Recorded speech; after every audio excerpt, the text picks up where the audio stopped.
अल्हम्दुलिल्लाहि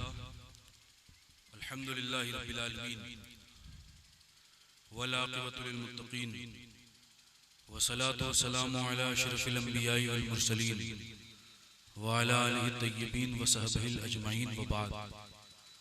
क़ाल अल्लाहु तबारक व तआला फ़िल क़ुरानिल मजीद वल ख़िताबिल हमीद फ़अऊज़ु बिल्लाहि मिनश शैतानिर रजीम बिस्मिल्लाहिर रहमानिर रहीम लक़द कान लकुम फ़ी रसूलिल्लाहि उस्वतुन हसना सदक़ल्लाहु मौलाना अज़ीम व बल्लगना रसूलुहुन नबियुल अमीनुल मतीनुल मुबीनुल मुईनुल करीम व नहनु अला ज़ालिका लमिनश शाहिदीन व शाकिरीन वल्हम्दुलिल्लाहि रब्बिल आलमीन। ली खमसतुन फ़ी बिहा हर्वल वबाइल हातिमा अल मुस्तफ़ा वल मुर्तज़ा व अब्नाहुमा वल फ़ातिमा। या खुदा बहरे जनाबे मुस्तफ़ा इमदाद कुन, या रसूलल्लाह अज़ बहरे खुदा इमदाद कुन, या शहीद करबला या दाफ़े करबो बला, गुल रुखा शहज़ादे गुलगू क़बा इमदाद कुन, गौसे आज़म बमने बेसरो सामा मददे, क़िबले दी मददे काबे ईमा मददे, अना गदाइम व सुल्ताने दवालम हस्ती, शाहे शाहा मददे शाहे गदाया मददे, बगिरदाबे बला उफ्ताद कश्ती, ज़ईफ़ानो शकिस्ता रात पुश्ती, बहक़्क़े ख्वाजाए उस्मान हारून, मदद कुन या मुईनुद्दीन चिश्ती, आय अशरफ़े ज़माना ज़माने मदद नुमा, दरहाए बस्तराज कलीदे करम कुशा, क़ादरियम नारे या गौसे आज़म मी ज़नम, दम्ज़ शाइख़ अहमद रज़ा खां क़ुत्ब आलम मी ज़नम। रात ये सोच कर नींद न आई मुझको, रात ये सोच कर नींद न आई मुझको, मार डाले न मदीने की जुदाई मुझको। रात ये सोच कर नींद न आई मुझको, मार डाले न मदीने की जुदाई मुझको। बांध कर डाल दे कोई मुझे रोज़े के करीब, बांध कर डाल दे कोई मुझे रोज़े के करीब, जीते जी फिर न मिले हुक्म रिहाई मुझको। बांध कर डाल दे कोई मुझे रोज़े के करीब, जीते जी फिर न मिले हुक्म रिहाई मुझको। हज़रात गिरामी बारगाह मुस्तफ़ा में अक़ीदत व मोहब्बत से दुरूद पाक का नजराना पेश कर लीजिए। अल्लाहुम्मा सल्ली अला सल्लल्लाहु अलैहि वसल्लम बादु मुहम्मदिन सल्लल्लाहु अलैहि वसल्लम सलातु व सलामुन अलैका या रसूलल्लाह, सलातु व सलामुन अलैका या हबीबल्लाह सल्लल्लाहु तआला अलैहि वसल्लम। हज़रात गिरामी, अगर आपको ज़हमत ना हो तो थोड़ा सा आगे आ जाएं। जो लोग बिखरे हुए हैं वो एक साथ होके बैठ जाएं।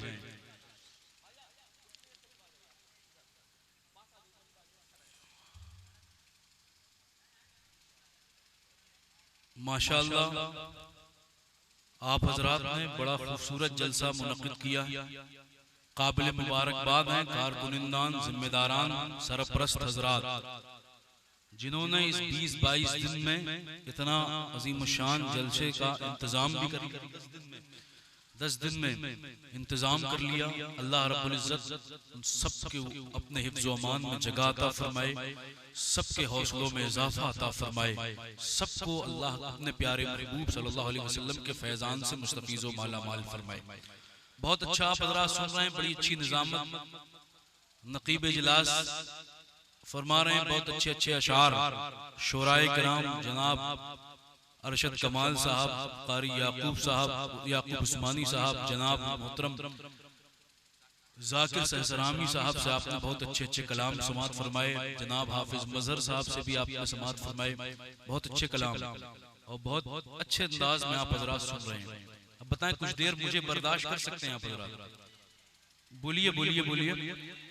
देखिए ना, आप मुकम्मल नबी की महफिल में बैठे और नबी की महफिल में बैठे हैं ना, तो ये सोच के मत बैठिए कि अब्दुल कादिर आपको देख रहे हैं, जाकिर सहसरामी आपको देख रहे हैं, याकूब उस्मानी आपको देख रहे हैं, अरशद कमाल आपको देख रहे हैं, नक़ीब इजलास आपको देख रहे हैं। ये सब देखे ना देखें कोई फर्क नहीं पड़ता।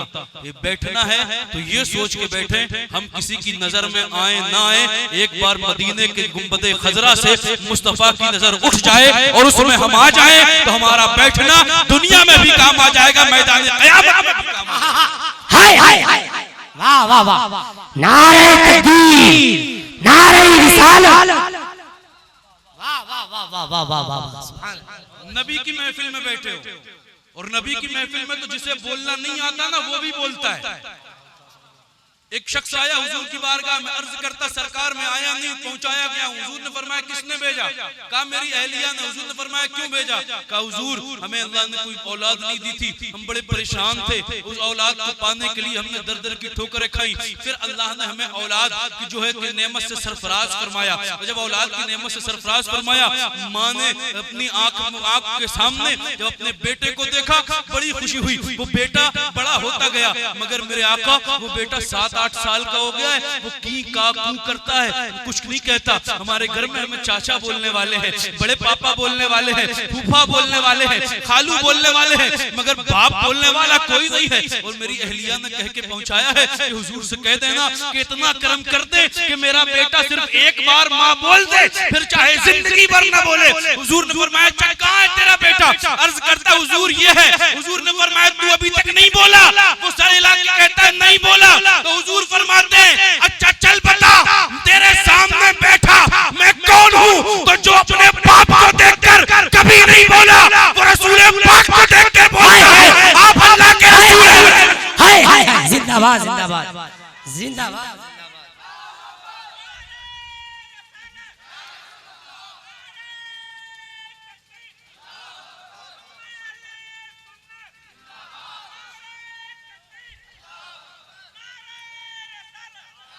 क्या बात है, क्या बात है। मुस्कुरा के बोलिए सुभान अल्लाह, दिल लगा के बोलिए सुभान अल्लाह। यार आजकल सारी चीजें ऑटोमेटिक हो गई है ना। आजकल अब तो जो है कार भी ऑटोमेटिक आने वाली है कि आदमी उस पर बैठेगा और उसके बाद वो ऑटोमेटिक स्टार्ट हो जाएगी। सारी चीजें ऑटोमेटिक हो गई, मगर हमारी कौम अभी तक ऑटोमेटिक नहीं हो पाई। जब तक इसको धक्का ना दो कि बोलो सुभान अल्लाह, इससे समझ में नहीं आता। अल्लाह पाक है तो उसको पाक बोलने के लिए किसी से कहलाने की जरूरत है। हम खुद से नहीं अपने रब की पाकी बयान कर सकते। और जानते हैं वो रब कितना करीम है। जब बंदा अपने रब को कहता है ना सुभान अल्लाह, जिसका मतलब होता है कि अल्लाह पाक है, तो रब फरमाता है मेरे फरिश्तों ये मेरा बंदा क्या कह रहा है? अर्ज करते हैं फरिश्ते मौला ये तेरा बंदा तेरी पाकी बयान कर रहा है, कह रहा है अल्लाह पाक है। तो रब फरमाता क्या मैं इसके पाक कहने से पाक हूँ? फरिश्ते अर्ज करते नहीं मौला तू तो पहले से पाक है, हमेशा से पाक है, हमेशा पाक रहेगा। तो रब फरमाता है ऐ मेरे बंद फरिश्तों गवाह हो जाओ, इसने मुझे पाक कहा, मैंने इसे कयामत में गुनाहों और जहन्नम से पाक कर दिया। क्या बात है, क्या बात, क्या बात, बोलो सुभान अल्लाह, क्या बात, दिल लगा के बोलिए सुभान अल्लाह। क्या बात है हज़रत, क्या बात है, क्या बात है। आपने तो नौजवानों को फेल कर दिया। अच्छे हट्टे कट्टे नौजवान भी इतना नारा नहीं लगा सकते जितना हमारे ये दो बुजुर्ग लगाते हैं। अल्लाह रब्बुल इज्जत आप दोनों को सलामत रखे। आमीन आमीन। मन लग रहा है आपका? सुनेंगे सुनेंगे ना? ऐसे ही नहीं मान लूंगा मैं पहले आपको टेस्ट करने के लिए 2-3 शेर नाते पाक के पढ़ूंगा। जी जी सुनेंगे आप हज़रात? दुरूद पाक पढ़ लीजिए। मोहम्मद सल्लल्लाहु अलैहि वसल्लम नहनु इबादु मुहम्मदिन सल्लल्लाहु अलैहि वसल्लम सलातु व सलामु अलैका या रसूलुल्लाह सलातु व सलामु। देखा आपने बहुत बड़े बड़े शायरों को सुना है ना, इनकी मुतरन्निम आवाज़ है, बड़े मुतरन्निम लोग हैं, बड़े अच्छा पढ़ते हैं। अल्लाह रब्बुल इज़्ज़त ने सलामत रखे, इनके इल्म में, फज़ल में, हुनर में और बरकतें अता फरमाए। अब आवाज़ पे मत नज़र रखिएगा, दर्द दिल पे नज़र रखिएगा, क्योंकि मुझे पता है मैं जिस नबी की बारगाह में अर्ज करने जा रहा हूँ ना, वो नबी आवाज़ नहीं देखता, दिल की मोहब्बत देखता है। क्या बात, सुने आप हज़रात।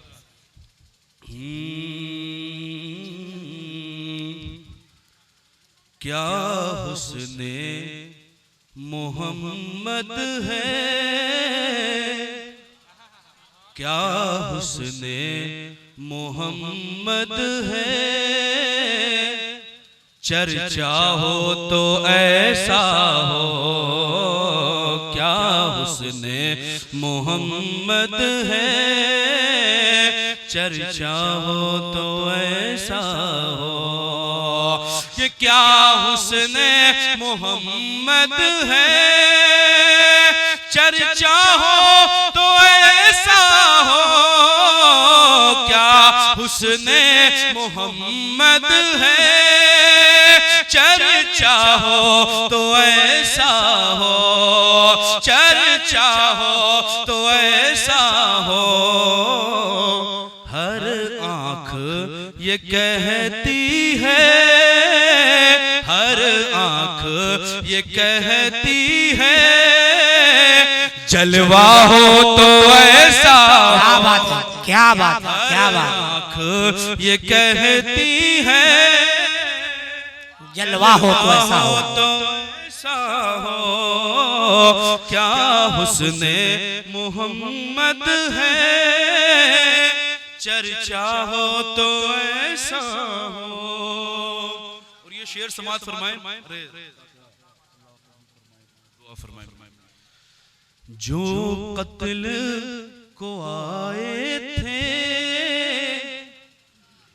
वो पढ़ने लगे कलमा, जो कत्ल को आए थे वो पढ़ने लगे कलमा, जो कत्ल को आए थे, कि जो कत्ल को आए थे वो पढ़ने लगे कलमा, वो पढ़ने लगे कलमा, बोले ये उमर आकर, बोले ये उमर आकर, चेहरा हो तो ऐसा हो, क्या बात है, बोले ये उमर आकर, चेहरा हो तो ऐसा हो, क्या हुस्ने मोहम्मद है, चर्चा हो तो ऐसा हो।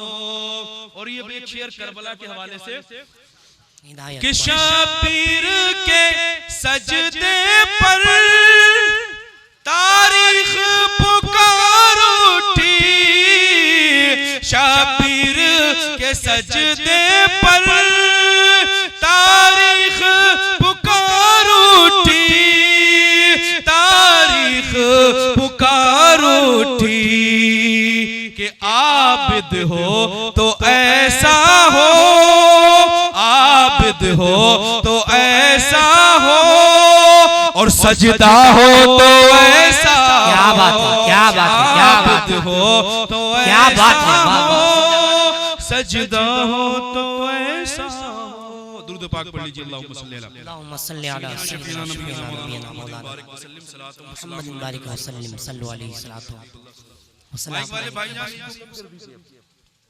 इको बंद कर दीजिए। हजरात गिरामी,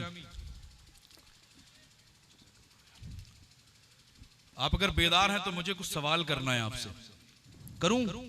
जवाब देंगे? ये बताएं, महफिल में कितने लोग हैं जो ये जानते हैं कि हमें मरना है? सब जानते हैं? हाथ नीचे कर लीजिए। जानते तो सब हैं। अब एक बात मुझे ये बताइए कि जानते तो हैं, मगर इसको सीरियस कितने लोगों ने लिया है कि वाकई मरना है?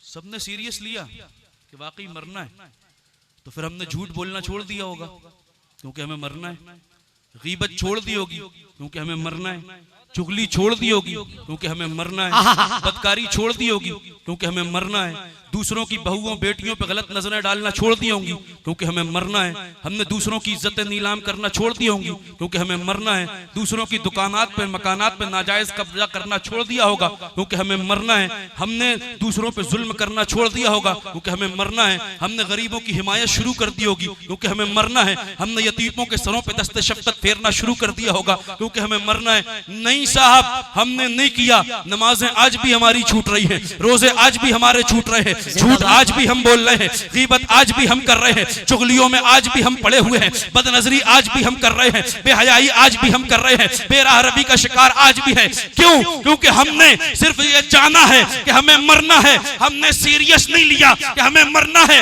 जब आदमी इस बात को सीरियस ले लेता है कि हाँ हाँ एक दिन वाकई मुझे मरना है, फिर वो झूठ नहीं बोलता, वो गीबत नहीं करता, वो चुगली नहीं करता, वो बेहयाई नहीं करता, बल्कि नमाजें वक्तों पे पढ़ता है, रमजान रमजान में रोजे भी रखता है, गरीबों की इमदाद करता है, लोगों में मोहब्बतें बांटता है, लोगों से नफरतें नहीं करता, मुसलमान मोमिन की जो है कि वो कदर करता है, उलमा की ताज़ीम करता है, बेटियों से मोहब्बत करता है, बड़ों की इज्जत करता है, छोटों पर शफकत करता है, जिंदगी को मुस्तफा की शरीयत के मुताबिक गुजारता है। और जब उसकी सारी जिंदगी मुस्तफा की शरीयत के मुताबिक गुजर जाती है और उसका आखिरी वक्त आता है, पता है नज़ा का आलम है, रूह निकलने से कुछ देर पहले उसकी आंखें, जो आंखों में आंसू होते हैं, चेहरा झुका होता है और चेहरा होता है मदीने की तरफ, और वही आदमी सर झुका के मुस्तफा की बारगाह में यूं अर्ज करता है, या रसूल अल्लाह आने दो या डुबो दो, अब तो तुम्हारी, आने दो या डुबो दो, अब तो तुम्हारी जानिब कश्ती तुम्ही पे छोड़ी, लंगर उठो। जिंदाबाद जिंदाबाद, नारे तकबीर, नारे रिसालत, नारे रिसालत। अरे हाथ को उठा करके नारे का जवाब दे। नारे तकबीर, नारे रिसालत, जलसे सीरतुल नबी मुफ्ती अब्दुल कादिर साहब क़िबला, नारे तकबीर, नारे रिसालत। अरे जिंदाबाद जिंदाबाद जिंदाबाद, माशाअल्लाह। मुझे पता था, मुझे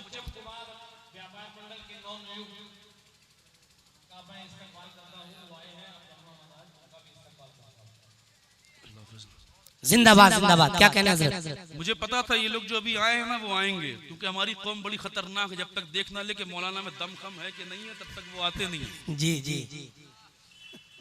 मेरे प्यारे, सीरतुन नबी कॉन्फ्रेंस का आपका 43वां साल है। आपने बड़े बड़े खुतबा को सुना, बड़े बड़े शोरा को सुना, मगर कभी अपने जमीर से पूछिएगा कि 43 सालों में हमने मुस्तफा की सीरत पे अमल कितना किया है। हाँ हाँ हाँ, कितने दिन हमने मुस्तफा के तरीके पे गुजारे हैं।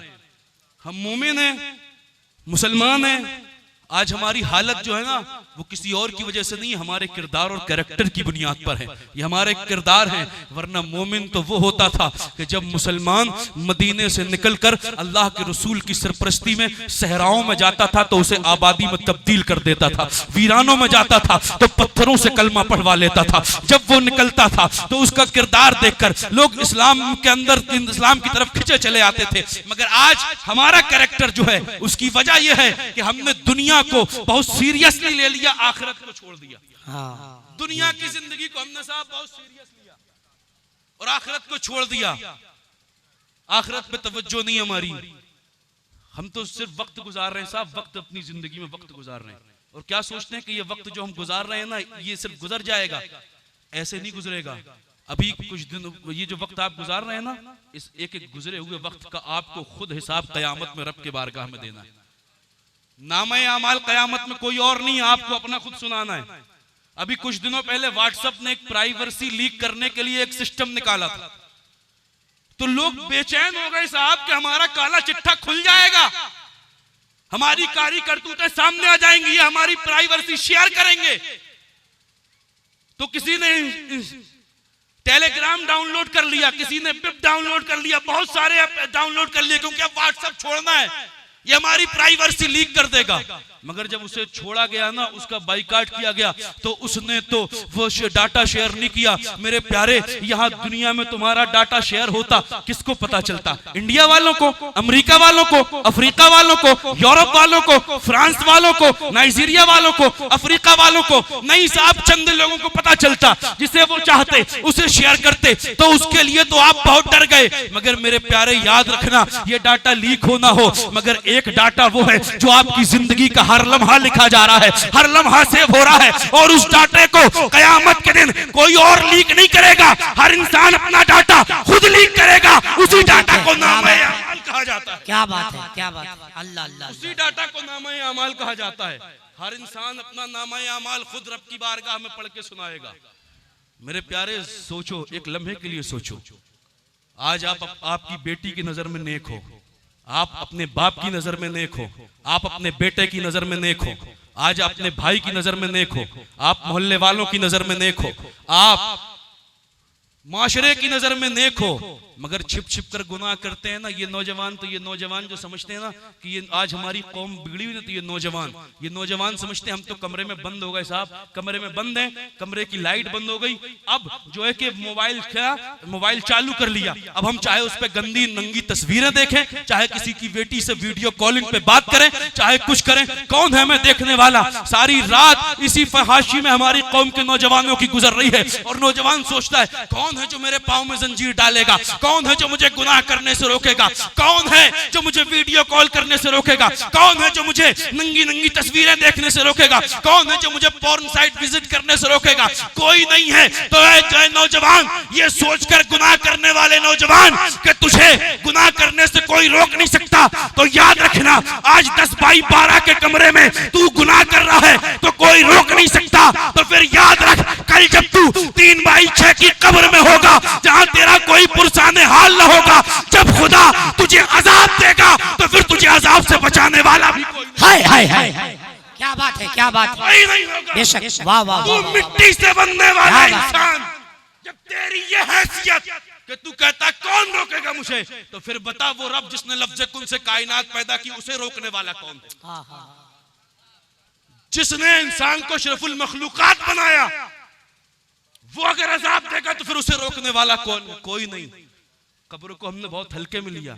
वजह क्या साहब, हम सिर्फ करामतें सुनने के आदी हो गए, हम चुटकुले सुनने के आदी हो गए। हमने मिंबरों में रात का मेयार चुटकुलों और मस्खरियों की वजह से बर्बाद करके रख दिया। इस वजह से पढ़े लिखे लोग आजकल मजमू में नहीं आते साहब जी।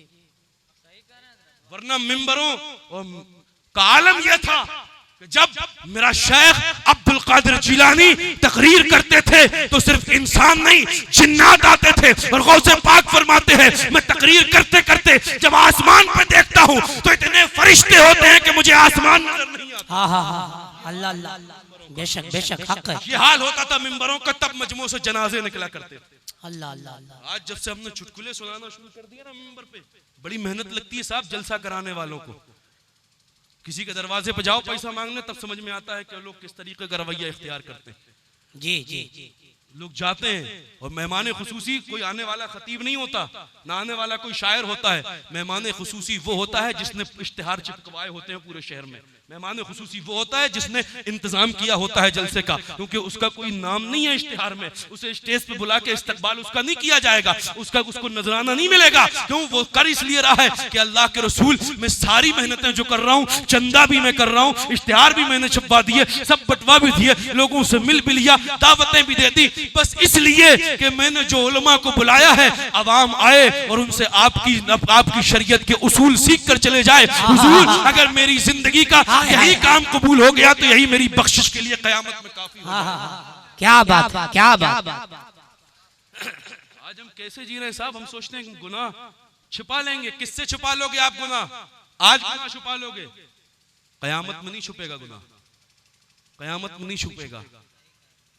एक जर्रे के बराबर भी आपने गुनाह किया है ना, तो वो भी कयामत में आप रब के सामने पेश करोगे। और दुनिया में तो आप कह देते हो साहब कि हम बहाना कर देते हो, कयामत में कोई बहाना नहीं चलेगा। जानते हैं क्यों? क्योंकि कयामत में रब फरमाता है जबानों को ताले लग जाएंगे। अल्लाह, आपका ये हाथ जो जिंदगी भर आपके साथ रह के नहीं बोला, कयामत में ये गवाही देगा। आपका ये पैर जो आपके साथ कभी नहीं बोला ना, ये गवाही देगा। आपकी आंखें गवाही देंगी, मौला इसने मेरे जरिए इतने गुनाह किए। इंसान फड़फड़ाएगा, बोलने की कोशिश करेगा कि आंख झूठ बोल रही है, मगर अब वो बोल नहीं पाएगा। कान गवाही देंगे, इंसान ने जिस्म के जिन जिन हिस्सों से गुनाह किए हैं वो सारे हिस्से गवाही देंगे, मगर हमें परवाह नहीं साहब। क्यों नहीं परवाह? क्योंकि हम दुनिया में फंसे हुए हैं। हमने सोचा ही नहीं कभी इस बारे में। हम तो दुनिया में सोचते हैं, ना हम खुद पढ़ पाए हैं, ना हमने अपने बच्चों को पढ़ने के लिए कभी ये तरगीब दी है। आज हमारी कौम के पास, हमारे बच्चों में न दुनियावी इल्म सीखने का शऊर है, न दीनी इल्म सीखने का शऊर है। बताएं कितने IPS निकलते हैं हमारे हर साल, कितने हमारे बीच में डॉक्टर बने हैं, कितने इंजीनियर बने हैं, और अब तक नहीं बने तो कोई प्रोजेक्ट है हमारे पास कि हमारी कौम के बच्चे आने वाले दिनों में इंजीनियर बन सके? डॉक्टर्स बन सके, कोई भी मेयार बनाने के लिए कभी सोचा है अपने आप को? हमसे जो दूसरी अकलियत में कौमें हैं उनसे ही कभी हमने सीख लिया होता कि जो 2-4% है उनके अपने स्कूल हैं, उनके अपने कॉलेजेस हैं, उनके अपने हॉस्पिटल्स हैं। ना हमारे पास कोई हमारा एक स्कूल है, ना हमारा कोई कॉलेज है, ना हमारा कोई हॉस्पिटल है, ना हमारा कोई इंजीनियरिंग कॉलेज है, ना हमारे जो है कि कानून के अब जो दफातर हैं उनमें हमारा कोई आदमी है। तो फिर कहते हैं हम परेशान हैं। जब तुम्हारा कहीं से कहीं तक कोई है नहीं तो तुम्हारी मदद करेगा कौन? जी बेशक बेशक। कौन करेगा तुम्हारी मदद? आप तो अपने बच्चों को गैराज पे काम कराइए, बनाइए पंचर बनाने वाला, तो लोग कहेंगे कि ये कौन पंचर बनाने वाली है। सिर्फ उन्हें मिस्त्री बनाइए, सिर्फ उन्हें वेल्डिंग का काम कराने जाइए। मुसलमान कौम के जहन में एक बात बिठा दी गई कि हमें अपने बच्चों को नहीं पढ़ाना क्योंकि हमें नौकरी नहीं मिलती। नालायक और बेवकूफ है वो लोग, तो ये समझते हैं कि पढ़ा नौकरी के लिए जाता है। पढ़ाई नौकरी के लिए नहीं की जाती, पढ़ाई बेस्ट फ्यूचर के लिए की जाती है। क्या बात है, क्या बात है, काबिलियत के लिए पढ़ा जाता है। क्या सारे पढ़ने वाले नौकरी करते हैं? नहीं, सारे पढ़ने वाले नौकरी नहीं करते। हाँ, मगर पढ़ा लिखा इंसान अगर नौकरी नहीं करता तो बिजनेस कर सकता है। जी। और फिर जो पढ़ा लिखा इंसान अगर बिजनेस करता है तो वो फिर नौकरी वालों को अपने नीचे लगाता है, खुद अंबानी बन के बैठता है, खुद अडानी बन के बैठता है। हाय हाय हाय हाय। ये नौकरी के लिए नहीं पढ़े थे, ये काबिलियत के लिए पढ़े थे। मगर हमने क्या किया? हमारे पास कोई शऊर नहीं, न कोई प्रोजेक्ट है हमारे पास आने वाली नस्लों के लिए कि हम उन्हें देंगे क्या दे रहे हैं साहब? हम तो स्कूल भी सरकारी स्कूलों में पढ़ाते हैं, और बात आती है जब कुरान पढ़ाने की तो तलाश होती है मोहल्ले की उस खाला की जो फ्री में कुरान पढ़ा दे हमारे बच्चों को। जी सही फरमा रहे हैं। हाफिज साहब से नहीं पढ़ाएंगे, 500 रुपए महीना लेंगे वो, उससे पढ़वाएंगे मोहल्ले की खाला से जो फ्री में पढ़ाएगी। वो जानते हैं जो फ्री में पढ़ाती है उसका हाल क्या होता है? उसे अलिफ और ऐन में तमीज ही नहीं होती, हुरूफ हल्किया कहां से निकलते उसे पता नहीं, वो अपने तलबा को क्या बताएगी? हुरूफ तहज्जी का मखारिज कौन सा कैसा है, कौन सा हर्फ कहां से निकलना है, जब ये पढ़ाने वाले को नहीं पता तो पढ़ने वाले को कहां से पता चलेगा? जब कुरान सही नहीं होगा तो फिर आप सोचें, याद रखें, आप अपने बच्चे को जो चाहे दुनियावी तालीम में बना दें, मगर अगर कुरान पढ़ना नहीं आता तो याद रखिए कल जब मर जाओगे ना, कब्र में जाओगे, तो आपका बच्चा वहां पे आपकी जमीन की जांच नहीं करेगा जाके। वहां अपना अगर डॉक्टर होगा तो आला निकाल के वहां की आपकी कब्र की धड़कनें नहीं देखेगा। वो अगर पैथोलॉजिस्ट होगा तो वो मिट्टी की जांच अपने सैंपल में ले जाके नहीं करेगा। वो करेगा क्या? कब्र पे जाके आपका बेटा कभी सूरह फातिहा पढ़ेगा, कभी सूरह बकरा पढ़ेगा, कभी सूरह आले इमरान पढ़ेगा, कभी सूरह ताहा पढ़ेगा, कभी सूरह यासीन पढ़ेगा, कभी सूरह कहफ पढ़ेगा, कभी सूरह मुल्क पढ़ेगा, कभी सूरह नास पढ़ेगा। और जो वो पढ़ेगा वो कबूल तब होगा जब सही पढ़ेगा। जी बेशक। जब सही पढ़ेगा तब होगा कबूल, और जब कबूल होगा तब खुदा देगा सवाब। हाँ। और जब सही पढ़ेगा ही नहीं तो कबूल होगा ही नहीं, और कबूल होगा नहीं तो सवाब मिलेगा ही नहीं। बेशक। फिर कब्र में क्या करोगे?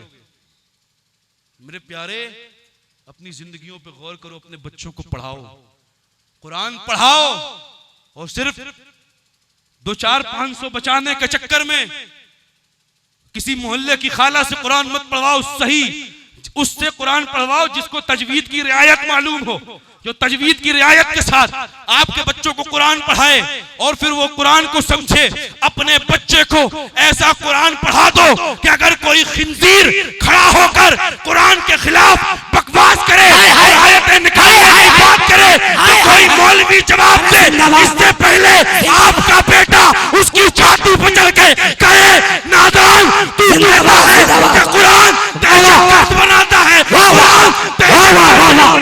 नारे तकबीर, नारे तकबीर, नारे रिसालत, नारे रिसालत, नारे रिसालत, तहफ्फुज़े कुरान, तहफ्फुज़े कुरान, तहफ्फुज़े कुरान, अज़मते कुरान, अज़मते कुरान, अज़मते कुरान, नारे तकबीर।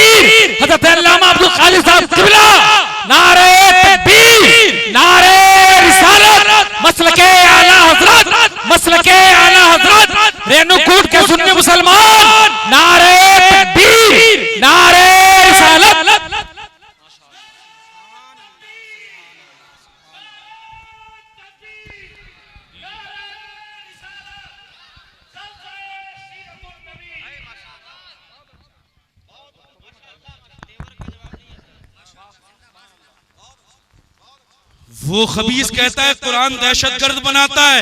कुरान दहशतगर्द नहीं बनाता, दहशतगर्द को इंसान कुरान ने बनाया है। आप देखें कुरान के आने से पहले दुनिया में था क्या? कुरान के आने से पहले दुनिया में दहशतगर्दी ही दहशतगर्दी थी। कुरान के उसूल आने से पहले दुनिया में बेहयाई ही बेहयाई थी, आतंकवाद ही आतंकवाद था। गरीबों पे जुल्म हो रहा था, बेवाओं को कहीं जिंदा जलाया जाता था, कहीं दफनाया जाता था, कहीं उनकी इज्जतें लूटी जाती थी, कहीं बेटियों को दफन कर दिया जाता था। कुरान जब तक नहीं आया था इंसान जो है कि जहालत के अंधेरे में डूबा हुआ था, मगर जब अल्लाह का रसूल नूर बन के और अपने साथ खुदा का नूर कुरान की शक्ल में लेकर आया तो वही इंसान जो आतंकवाद हो गया था, वही इंसान जो आतंकवाद का शिकार था, वही इंसान जो आतंकवादी हो गया था, वही कौम का ऐसा रहबर बन गया कि बेवाओं को बेआबरू करने वाले, बेवाओं के बेआबरू की मुहाफिज बन गए, बेटियों को दफनाने वाले, बेटियों की इज्जतों की हिफाजत बन गए, और गरीबों पर जुल्म ढाने वाले, गरीबों के साथ मोहब्बत और इसार करने वाले बन गए। क्या बात है, क्या बात है, सुभान अल्लाह। वो खबीस निकाले कुरान से 26 आयतें बात करता है, कुरान से 26 आयतें निकालने की चला था, कुरान से 26 आयतें उसको बीवी ने उसके निकाह से अब उससे खुद से अलग कर दिया, उसके भाई ने उससे अलग कर दिया। कोई मसलक वाला उसको अपने मसलक में लेने को तैयार नहीं, कोई नहीं कहता हमें ये आया, जो है सामने कोई और, इसके पीछे है कोई और, मगर सुन ले कुरान को मिटाने वाला चाहे कोई भी हो, याद रखे कुरान नहीं मिट सकता। अबे तेरी औकात क्या है? जब दमिश्क का बादशाह यजीद कुरान नहीं मिटा पाया तो तू किस खेत की मूली? क्या बात है, क्या बात है, क्या बात है।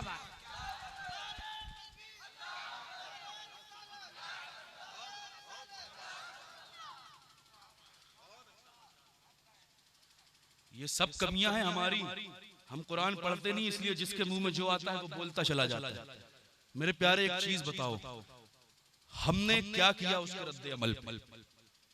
उसे जो कुछ बोलना था बोल दिया, हमने क्या किया? हम चुप होकर अपने घर में बैठ गए। कुछ नहीं कर सकते ना, एहतजाज तो कर सकते हैं उसके खिलाफ। कयामत में अगर खुदा ने सवाल कर लिया कि जब मेरे कुरान पे हमला हो रहा था तुम क्या कर रहे थे? सोचो, जिस हुसैन के नाम पे इतना उछलते हो ना, इतना कूदते हो, इतना पैसा खर्च करते हो, कल उसी हुसैन ने कयामत के दिन पूछ लिया मेरे नाम पे पैसे लुटाने वालों, जब यजीद ने मेरे दौर में कुरान बदलना चाहा था मैंने अपने 6 माह का बेटा दे दिया, अली अकबर की जवानी दे दी, भाई कासिम के जो कासिम को दे दिया, अब्बास के बाजू कटा दिए, सकीना को प्यासा रहना पड़ा रह गया, मैंने अपने जिस्म पर 72 तीरों के जख्म खाए, उसके बाद मैंने अपनी कुर्बानी दे दी, मैंने अपना सारा खानदान दे दिया। मैं अपने आपको हुसैन का दीवाना कहने वाले, आज हुसैन तुझसे पूछता है पता मेरे जमाने में हुआ तो मैंने तो ये किया, मगर तेरे जमाने में जब कुरान पे हमला हुआ तो तूने क्या किया? क्या जवाब होगा? क्या जवाब होगा हमारे पास? हम कुछ नहीं कर सकते तो एहतजाज कर सकते हैं, हम रब की बारगाह में जो माफी तलाफी कर सकते हैं, हम रब की बारगाह में इल्तिजा कर सकते हैं, मौला हम कमजोर हैं कुछ नहीं कर सकते, मगर उसके खिलाफ एहतजाज कर सकते थे, हमने कर लिया, उस पर लानतें भेज सकते थे, हमने भेज दी। अरे मेरे मौला हमारी इसी को कबूल फरमा ले और उसको और उसके पीछे जो ताकत है उन्हीं को नीस्त नाबूद फरमा दे। मेरे प्यारे, वो वसीम बरेलवी ने कहा था ना कि उसूलों पे जो आँच आए तो टकराना जरूरी है, जो जिंदा हो तो फिर जिंदा नजर आना जरूरी है। मगर हम बुज़दिल हो गई हमारी कौम। वजह क्या है जानते हैं? गुनाह। जब आदमी गुनाह करता है ना तो वो बुज़दिल हो जाता है, और जब आदमी नेकी करता है तो फिर उसे अल्लाह रब्बुल इज़्ज़त दिलेरी और बहादुरी अता फरमाता है। बुज़दिली गुनाहों की वजह से आती है। मेरे प्यारे, आज हमारा हाल क्या है? हम ना दूसरा कुछ भी बोलते रहे, हम उस पर नहीं जाते। हमें तो मसला है अपने लोगों से, हमें लड़ना है अपने लोगों से, हमें पछाड़ना है अपने लोगों को। कोई मुसलमान बढ़ रहा है तो वो बढ़ क्यों रहा है? कोई मुसलमान तरक्की कर रहा है तो वो कर क्यों रहा है? ये अगर तरक्की की राहों का मुसाफिर है तो है क्यों? वो क्यों है? मैं क्यों नहीं हूँ? हमें तो आपस में लड़ना है। मुस्तफा फरमाते हैं मेरी उम्मती के पाँव पे जब कांटा लगता है ना तो मुझे दर्द होता है। हुजूर फरमाते हैं मेरे उम्मती के पाँव में जब कांटा लगता है तो मुझे दर्द होता है। और ये हुजूर के उम्मती हैं। आज हम अपनी खुशी में इतने खुश नहीं होते जितना दूसरे मुसलमान को परेशान देखकर खुश होते हैं, जितने दूसरे मुसलमान को बर्बाद देखकर खुश होते हैं, जितने दूसरे मुसलमान को तबाह बर्बाद देखकर खुश होते हैं। यार मेरे मुस्तफा ने तो फरमाया था कि हमारी पूरी जो उम्मत है ना वो एक जिस्म की तरह है कि जिस्म के एक हिस्से को दर्द होता है तो दूसरे हिस्से भी दर्द से कराहता है और उसका असर महसूस करता है। मगर आज हमारी कौम का हाल क्या है? आपस में ही लड़ रहे हैं, आपस में ही मर गए हैं। एक सेमिनार हुआ था साहब अमेरिका में, उसमें प्रोफेसर था, सवाल उसने किया था कि आप जानते हैं 4 मुसलमान एक साथ कब चलेंगे? एक सवाल था, उसने सवाल किया और खुद ही ने जवाब दिया था। लाखों का मजमा था, अमेरिका के वाशिंगटन में ये कॉन्फ्रेंस हुई थी, सेमिनार। पूछा था 4 मुसलमान एक साथ कब चल सकते हैं? किसी ने जवाब नहीं दिया। उसने कहा तुम जवाब नहीं दे सकते, जवाब भी मैं ही दूंगा। लोगों ने कहा जवाब क्या है? जवाब उसने ये दिया था कि 4 मुसलमान एक साथ तब चलेंगे जब 5वां उनके कांधे पे होगा। अल्लाह अल्लाह अल्लाह।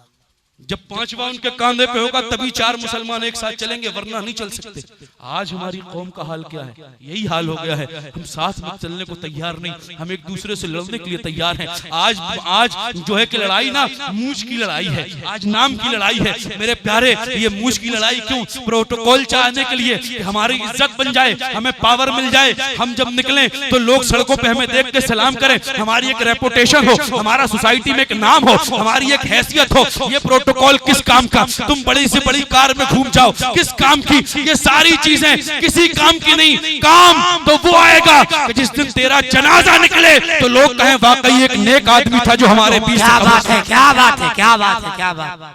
बेशक बहुत खूब माशाल्लाह। मगर हम साहब अपने में लड़ने में लगे हुए हैं, हमें एक दूसरे की फिक्र नहीं। मुस्तफा ने पूरी जिंदगी उम्मत की तालीम और तरबियत में गुजारी है, मगर हमें फिक्र नहीं। आज हम अपने बच्चों को क्या दे रहे हैं? अभी आपने देखा एक आयशा नामी लड़की ने खुदकुशी की थी। जी जी जी। और कमाल ताज्जुब की बात तो है कि बहुत सारे लोग उसकी हिमायत में भी उतर आए।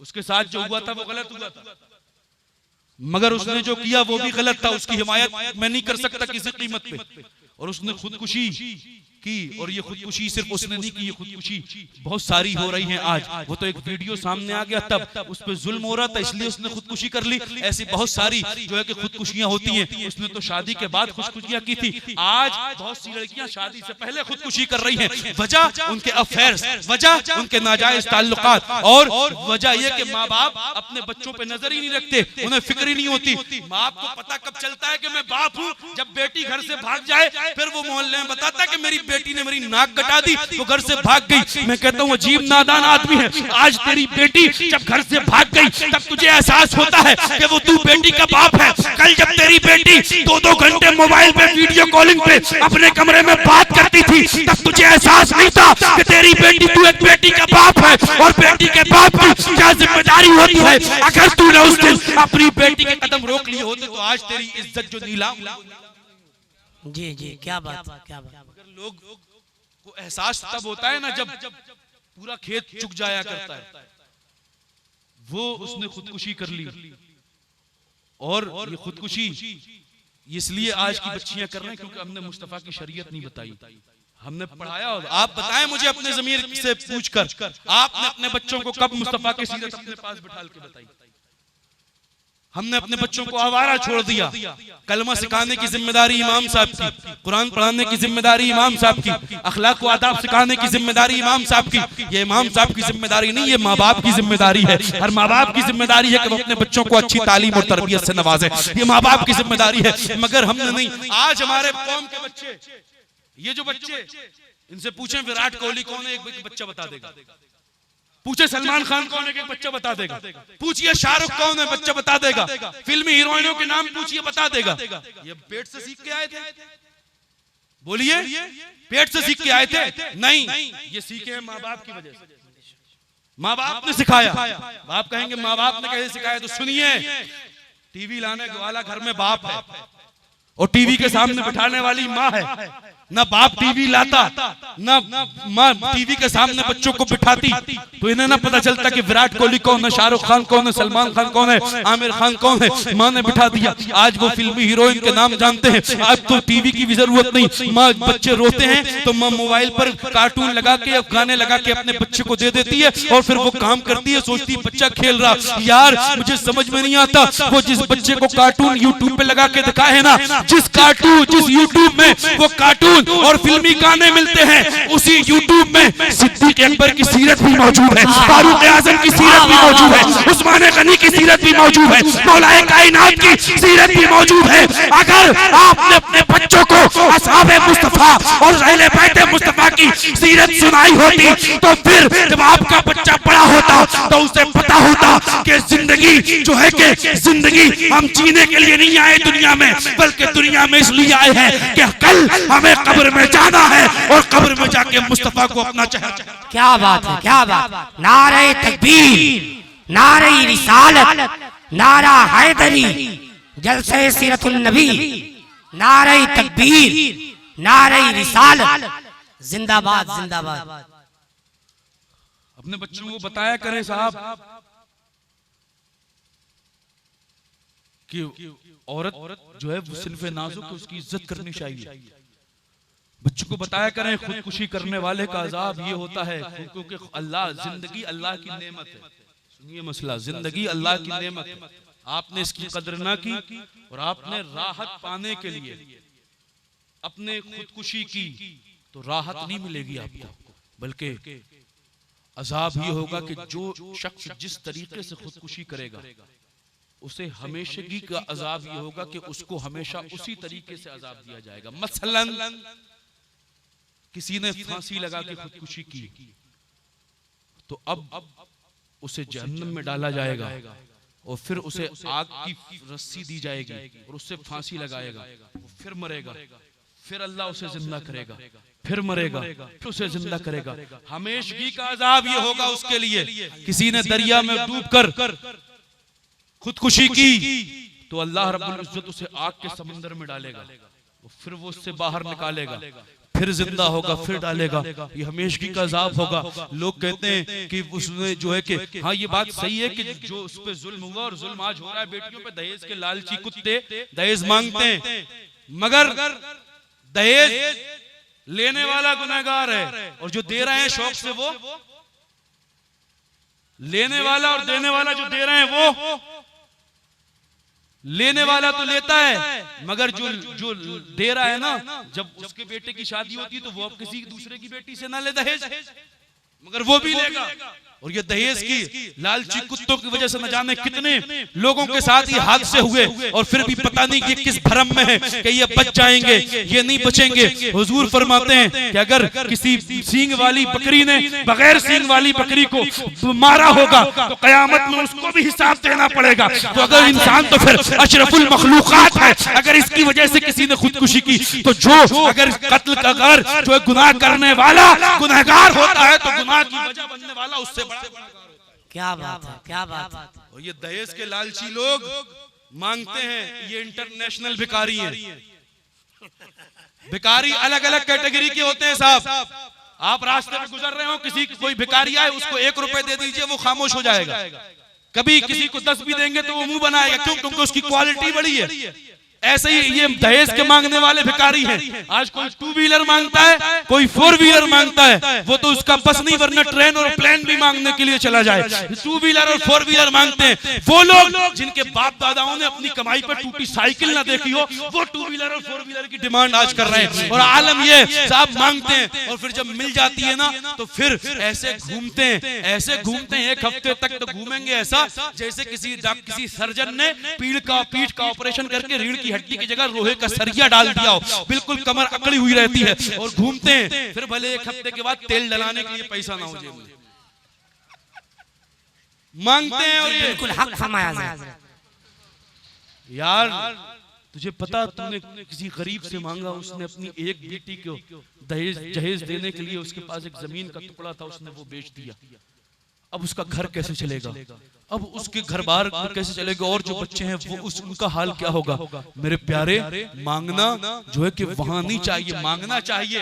हम मांगना हम सुन्नियों की किस्मत है, मगर कब मांगने से पहले कभी पूछ तो लेते किसी इमाम साहब से कि मांगना कहाँ चाहिए, किसी मुफ्ती साहब से पूछ लेते कि मांगना है बताइए कहाँ से मांगे, किसी इमाम साहब से पूछ लेते मांगना है बताइए कहाँ से मांगे। आप किसी मौलवी किसी आलिम से जब पूछते कि हमें मांगना है बताएं हम कहाँ से मांगे, तो वो जवाब देता कि मुझसे मत पूछो, अगर तुम्हें मांगना है और मांगने देने वाले का पता पूछना है तो यहाँ किसी से मत पूछो, सीधे चलो बरेली और बरेली चल के गुंबदे रजा के सामने खड़े होकर आला हजरत की बारगाह में दामन फैलाओ और अर्ज करो, ऐ बरेली के ताजदार, हम मांगना चाहते हैं, बताइए कहां से मांगे। तो जब होता ये सवाल तो कसम खुदा की आज भी गुंबदे रजा से यही आवाज आती, कौन देता है, देने को मुंह चाहिए, देने वाला है सच्चा हमारा। क्या बात है, क्या बात है। नारे तकबीर, बुलंद तरीन आवाज में नारे का जवाब दे। नारे रिसालत, मसलके आला हजरत, फैजाने आला हजरत, जलसे सीरतुन नबी, अल्लामा मुफ्ती अब्दुल कादिर साहब क़िबला। नारे रिसालत, नारा हैदरी, जिंदाबाद जिंदाबाद। ससुराल से मांग मिलेगा वो कितने दिन काम आएगा, ससुराल से जो मिलेगा ना वो आज चलेगा, कल चलेगा, परसों चलेगा, उसके बाद खत्म हो जाएगा। मगर मेरे प्यारे याद रखना, अगर ससुराल का मिला हुआ तो चंद दिनों में खत्म हो जाएगा, मगर एक बार मदीने की सरकार से मिल गया ना तो मदीने की सरकार से अगर एक बार मिल गया तो वो दुनिया में भी काम आएगा और कयामत में भी काम आएगा। मेरे इमाम फरमाते हैं, मेरे करीम से अगर कतरा किसी ने मांगा, दरिया बहा दिए हैं, दुर्बे बहा दिए हैं। मगर हम साहब सोचें, लोग कहते हैं उस पर जुल्म हुआ था, वो मुश्किल में थी, परेशान थी, मुझे बताएं हजरत आसिया से ज्यादा जुल्म हुआ था उस पर। हजरत आसिया फिरौन की बीवी, जब तक कलमा नहीं पढ़ा था हजरत मूसा का, तब तक एक पलक के इशारे पे हजारों कनीजें उनके काम और उनकी खिदमत करती थी, लाखों कनीजें उनके अबरू के इशारे पे काम किया करती थी, महलों में रहा करती थी। मगर जब हजरत मूसा का कलमा पढ़ लिया ना, हजरत मूसा की उम्मत में दाखिल हो गई, रब को एक मान लिया, तो फिर आलम क्या हुआ,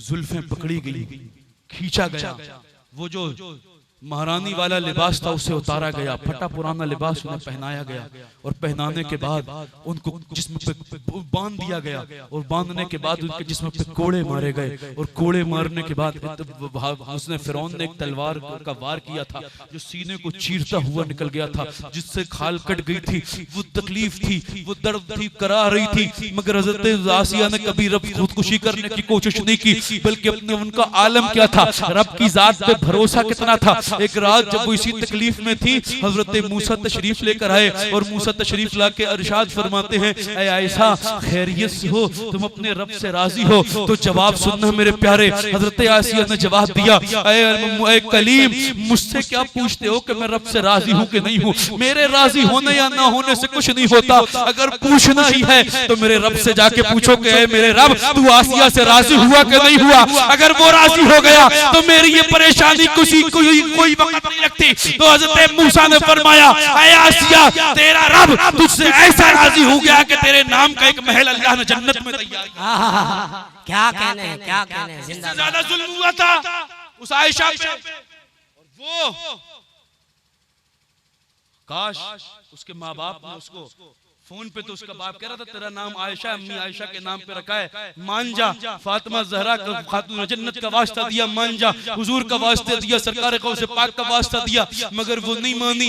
क्यों नहीं मानी? काश उस बाप ने उस दिन वास्ता दिया ना, उससे पहले किताबें लाके दी होती सीरत मखदूमा कायनात पे, सीरत राबिया बसरिया पे, सीरत आयशा सिद्दीका पे बताया और पढ़ाया होता और अपनी बेटी को बताया होता और उसकी बेटी ने मखदूमा कायनात की हयात मुबारका पढ़ी होती, तो वो जब मखदूमा कायनात की हयात मुबारका पढ़ी होती उसने, तो फिर उसे समझ में आ जाता कि मैं चाहे कितने भी बड़े बाप की बेटी हो सकती हूँ, फातिमा के बाप से ज्यादा बड़े बाप की बेटी। हाय हाय हाय हाय, क्या बात है, क्या बात, क्या बात है, सुभान अल्लाह, सुभान अल्लाह।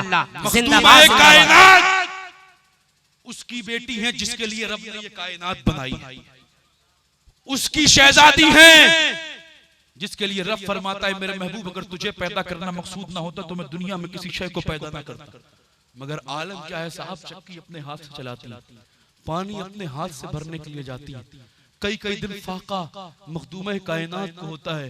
मौला कायनात के घर में कई कई दिन चूल्हा नहीं जलता, मगर वो मखदूम कायनात कभी अपने बिस्तर पर नहीं रोती, कभी उन्होंने गिला नहीं किया, कभी रब की बारगाह में शिकवा नहीं किया, मौला मैं तेरे महबूब की शहजादी और मेरा हाल ये, कई दिन से मेरे बच्चे भूखे हैं, कई दिन से मेरे घर का चूल्हा नहीं जला। ऐसा कोई शिकवा मखदूम कायनात ने अपने रब की बारगाह में नहीं किया। वो मखदूम कायनात का आलम ये था कि वो जब आज हमारी औरतें कि रोने से गद्दे और तकिए भीगते हैं, मगर मखदूम कायनात जब रोती थी ना तो तकिए और गद्दे नहीं भीगते थे, मखदूम कायनात के आंसुओं से मुसल्ले भीगा करते थे। रात रात भर वो सजदे में होती थी। जरा देखें तो मखदूम कायनात की हयात मुबारका, वो सीरत तैयबा देखें। आलम यह है कि कुएं से खुद पानी भरने जाना है, खाना भी खुद बनाना है, चक्की भी खुद पीसनी है। और मौलाए कायनात एक बाग में पानी दिया करते थे, कोई बहुत बड़ी नौकरी नहीं थी मौलाए कायनात की, और मखदूम कायनात अपना सारा काम घर अपने हाथ से करती थी। सुने जरा दिल पे हाथ रख के मखदूम कायनात की वो दास्तान सुने।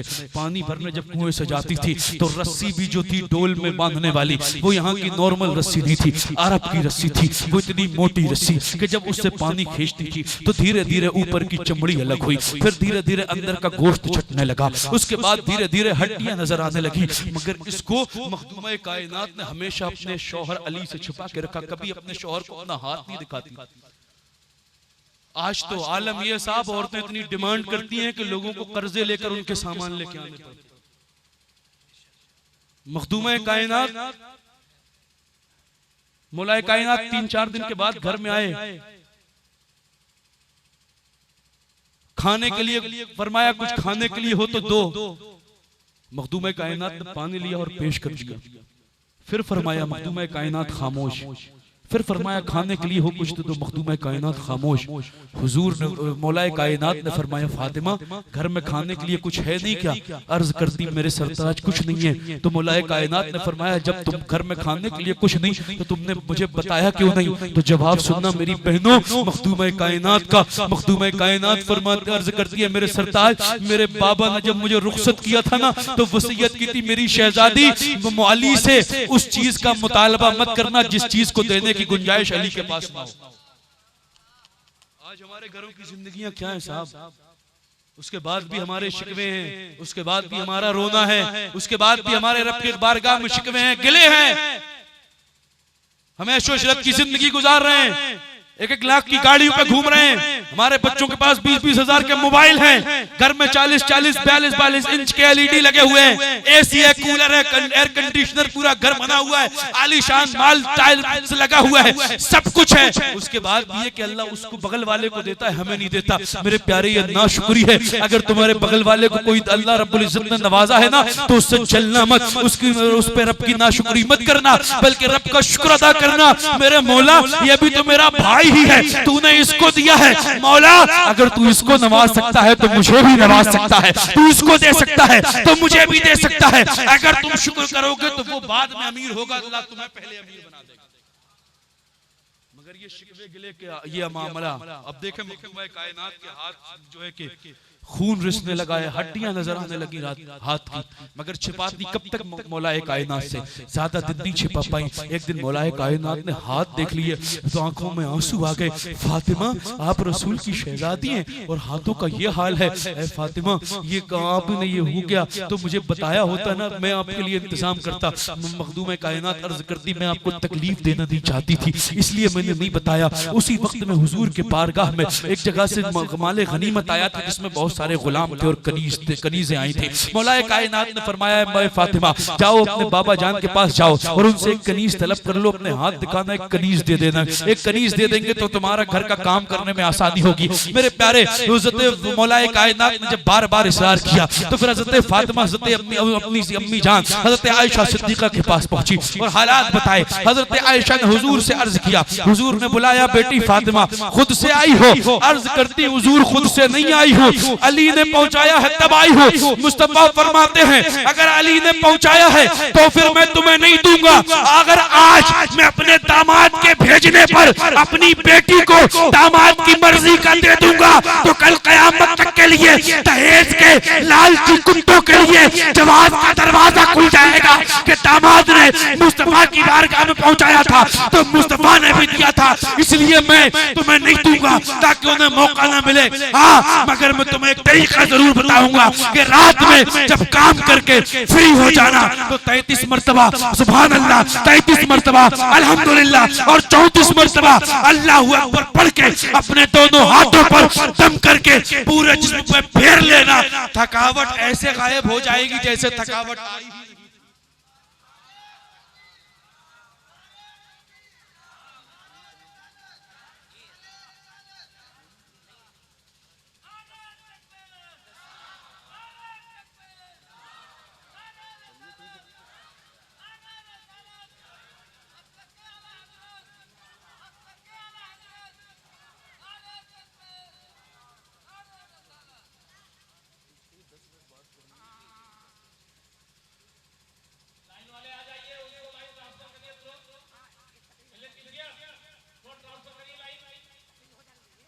बस मैं खत्म करने ही वाला हूं, उसके बाद करा दीजिएगा।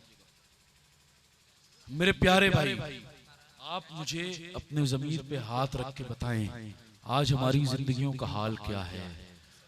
हमने मुस्तफ़ा की सीरत के नाम पे नारे लगाने को हम तैयार हैं, मुस्तफ़ा के नाम के जलसे सजाने को हम तैयार हैं, मगर हमारी जिंदगियां कब बदलेंगी, हम कब सुधरेंगे, हमारे हालात कब बदलेंगे, हम कब एक साथ एक प्लेटफॉर्म पे आके खड़े होंगे, हम कब दूसरों की जो है कि मुखालिफत करना और उनकी हिमायत करना शुरू करेंगे। मेरे प्यारे अल्लाह के रसूल के उम्मतियों, आज अगर मैं आप सबसे पूछूं ना, आप सबसे पूछूं कि आप जन्नत में जाओगे तो हर कोई मुझे यही जवाब देगा कि हाँ हम जन्नत में जाएंगे। वजह क्या है जानते हैं? जरा 10 मिनट की और मेरी गुफ्तगू सुन लीजिए, उसके बाद मैं खत्म कर दूंगा। आज मैं पूछूं तो सब कहेंगे जन्नत में जाएंगे। क्यों? जवाब ये होगा क्योंकि हम हुजूर के उम्मती हैं। यही जवाब होगा ना कि हुजूर के उम्मती हैं तो जन्नत में जाएंगे। मुझे एक चीज, सिर्फ एक जवाब आप मुझे मत देना, मगर अपने आप से पूछ लेना कि जब बात जन्नत की आती है सिर्फ हमें तब क्यों याद आता है कि हम हुजूर के उम्मती हैं? जब बात मग़फ़िरत की आती है हमें सिर्फ तभी क्यों याद आता है कि हम हुजूर के उम्मती हैं? जब बात शफाअत की आती है तब हमें क्यों याद आता है कि हम हुजूर के उम्मती हैं? मेरे भाई, जब रातों में गुनाह करते हो तब क्यों याद नहीं आता कि हम हुजूर के उम्मती हैं? जब दूसरों पे गलत नजरें डालते हो तब क्यों याद नहीं करते हो कि हम हुजूर के उम्मती हैं? मेरे प्यारे, अगर हुजूर तुम्हें जलसा में बैठते हुए भी देखते हैं ना तो सड़कों पे चलते हुए भी मुस्तफा देखते हैं, बंद कमरों में भी मुस्तफा तुम्हें देखते हैं। मेरे प्यारे, सिर्फ जन्नत की बात पे एहसास मत किया करो कि हम हुजूर के उम्मती हैं। जब गुनाह के लिए कदम बढ़े ना तब एहसास किया करो कि हम हुजूर के उम्मती हैं, कदम वहीं पे रुक जाएंगे। जब झूठ बोलने का दिल करे ना, नफ्स उभारे झूठ बोलने पे, तब एहसास कर लिया करो कि हम हुजूर के उम्मती हैं। जब गीबत करने पे नफ्स उभारे तो एहसास कर लिया करो हम हुजूर के उम्मती हैं। जब शराब खाने जुए खाने की तरफ जाने के लिए नफ्स उभारे तो एहसास कर लिया करो कि हम हुजूर के उम्मती हैं। मेरे प्यारे, जिस दिन गुनाह सिर्फ इस एहसास की बिना पर छोड़ दोगे कि हम रसूल के उम्मती हैं तो याद रखना फिर तुम्हें जन्नत की तमन्ना करने की जरूरत नहीं पड़ेगी, बल्कि जन्नत खुद रब से तमन्ना करेगी, मौला इसे मेरे पास भेज दे, मैं इसकी मुंतज़िर हूं। वाह वाह, सुभान अल्लाह, सुभान अल्लाह। मगर मेरे भाई, अपने आप को सिर्फ नाम का मुसलमान मत रखो, काम का मुसलमान बताओ। अगर मुसलमान घर में पैदा हुए हो ना तो फिर एक मोमिन कामिल बन जाओ। रब ने फरमाया लक़द काना लकुम फी रसूलिल्लाहि उस्वतुन हसना, तहकीक के मेरे महबूब की हयात तय्यबा तुम्हारे लिए बेहतरीन नमूना अमल है। सरकार मुहद्दिस आज़म हिंद फरमाते हैं नाम ही नाम है, जो कुछ है हकीकत के सिवा, रास्ता कोई नहीं उनकी शरीयत के सिवा। दुनिया में किसी के भी रास्ते पर चलोगे वो रास्ता कहीं ना कहीं ले जाकर तुम्हें छोड़ देगा, मगर मुस्तफा के रास्ते पर चलोगे तो वो रास्ता तुम्हें दुनिया में भी तुम्हारी हिफाजत करेगा, कब्र में भी हिफाजत करेगा, मैदान कयामत में भी तुम्हारी शफाअत वही रास्ता करा देगा। तो मेरे प्यारे, कुछ पैगाम आपके समझ में आया, कुछ करेंगे आप, बदलेंगे, अपने आप को बदलेंगे? बोलिए इंशाअल्लाह। यार इनकलाब ऐसे ही नहीं आता, इनकलाब लाने से इनकलाब आता है इंशाअल्लाह। बोलिए कल से हमारी जिंदगी बदलेगी, बोलिए इंशाअल्लाह। बोलिए दोनों हाथ उठा के बताएं कौन कौन कल से नमाज की पाबंदी की कोशिश करेगा। मुस्तफा ने फरमाया नमाज मेरी आंखों की ठंडक है। आज लोग दावा करते हैं कि हम नबी के नाम पर जान कुर्बान कर देंगे, धन कुर्बान कर देंगे, तन कुर्बान कर देंगे। मेरे प्यारे मुझे ये दावे झूठे लगते हैं। जो कौम अपने नबी को के दिल को ठंडक पहुंचाने के लिए 5 वक्त अपने रब को सजदा नहीं कर सकती, वो खाक अपनी जान और तन मन धन नबी के नाम पे कुर्बान करेगी। तो बोलिए कल से इंशाअल्लाह नमाज की कोशिश करेंगे। बोलिए इंशाअल्लाह नमाज पाबंदी से पढ़ेंगे। कल से हम अपनी नजरों की हिफाजत करेंगे, नजरों की हिफाजत करेंगे और गलत तरीकों में जिंदगी गुजारना बंद करेंगे। बोलिए हम मोबाइल का गलत इस्तेमाल नहीं करेंगे, बोलिए इंशाअल्लाह। अब आखिरी बात, आज इमाम हुसैन के नाम पर कितने नौजवान हैं जो अपने चेहरे पे दाढ़ी सजाना चाहेंगे? इस मजमे में खड़े हो जाएं, खड़े हो जाइए जितने लोग हैं। इमाम हुसैन के नाम पे, इमाम हुसैन के नाम पे कितने लोग अपने चेहरे पे एक मुश्त जो शरी दाढ़ी है वो रखाएंगे इमाम के नाम पे? इमाम के नाम पे दावत दे रहा हूं मैं। इमाम के नाम पे अगर खड़े हो गए आज तो इमाम के फिर याद रख लीजिए इमाम हुसैन के नाम पे खड़ा होना आज आपको काम है। कयामत में नाना से शफाअत कराना इमाम हुसैन का काम। कितने लोग हैं? 1 2 3 4 5 6 7 8 9 10 11 12 13 14 15 16 17 18 19 20 21 22 23 24 25 26 27 28 29 30 31 32 33 34 35 माशाअल्लाह इमाम के नाम पे ये लोग खड़े हुए हैं मेरे प्यारे। और ये मत सोच कर खड़े रहें, जो आजाद खड़े हैं कुछ देर, ये मत सोच के आप वादा करना कि आपने अब्दुल कादिर से वादा किया है दाढ़ी रखने का। ये सोचना कि आपने अब्दुल कादिर के जरिए इमाम हुसैन से वादा किया है अपने चेहरे पे सुन्नत मुबारक सजाने का। मेरे प्यारे अब आप अपने चेहरों पर दाढ़ी सजा के रखें। और लोग कहते हैं दाढ़ी से जो है कि चेहरा खूबसूरत नहीं होता। अगर दाढ़ी से चेहरा खूबसूरत नहीं होता तो मेरा रब अपने महबूब के चेहरे पे दाढ़ी सजाने का हुक्म ही नहीं देता।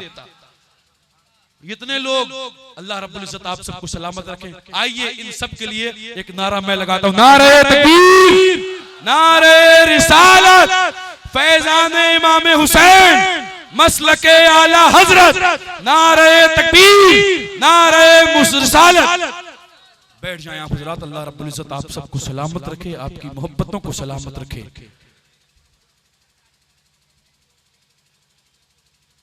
नहीं बिल्कुल कमेटी वालों को तो पहले रखना चाहिए दाढ़ी, नहीं कमेटी वालों को भी दाढ़ी रखना चाहिए, क्योंकि आप जिस नबी के नाम पे खिदमतें अंजाम दे रहे हैं उस नबी का जो है कि सुन्नत, उस नबी की सुन्नत आपके चेहरे पे नजर आनी चाहिए। अल्लाह रब्बुल इज्जत आपको भी तौफीक अता फरमाए। ये तो मैंने वादा आपसे हाथ उठा के ले लिया, मगर एक वादा मैं अपनी बहनों से लेना चाहता हूँ। ना आप हाथ उठाइएगा, ना आप आवाज बुलंद करिएगा, बस अपने दिल में ये वादा कर लीजिए। आज मखदूमा कायनात से, मुझसे नहीं, मखदूमा कायनात से मेरी बहनों वादा कर लो कि आज के बाद आप सड़कों पे बेपर्दा नहीं घूमोगी, आप अपने जिस्मों की नुमाइश नहीं करोगी, आप पर्दे के साथ निकलोगी और आप जहां खुद पर्दा करोगी वहां अपनी बेटियों को भी पर्दा कराओगी। अगर आपने मखदूमा कायनात के नाम पे आज ये अहद कर लिया तो फिर इंशाअल्लाह मखदूमा कायनात आपको बरोज़ अपने बाबा जान की शफाअत के जरिए जन्नत में ले जाएंगी। अल्लाह रब्बुल इज्जत आपकी मोहब्बत को सलामत रखे, हमारे मिंबर के उलमाए किराम को सलामत रखे, आप सबको सलामत रखे, इस जलसे के मुंतज़मीन को सलामत रखे,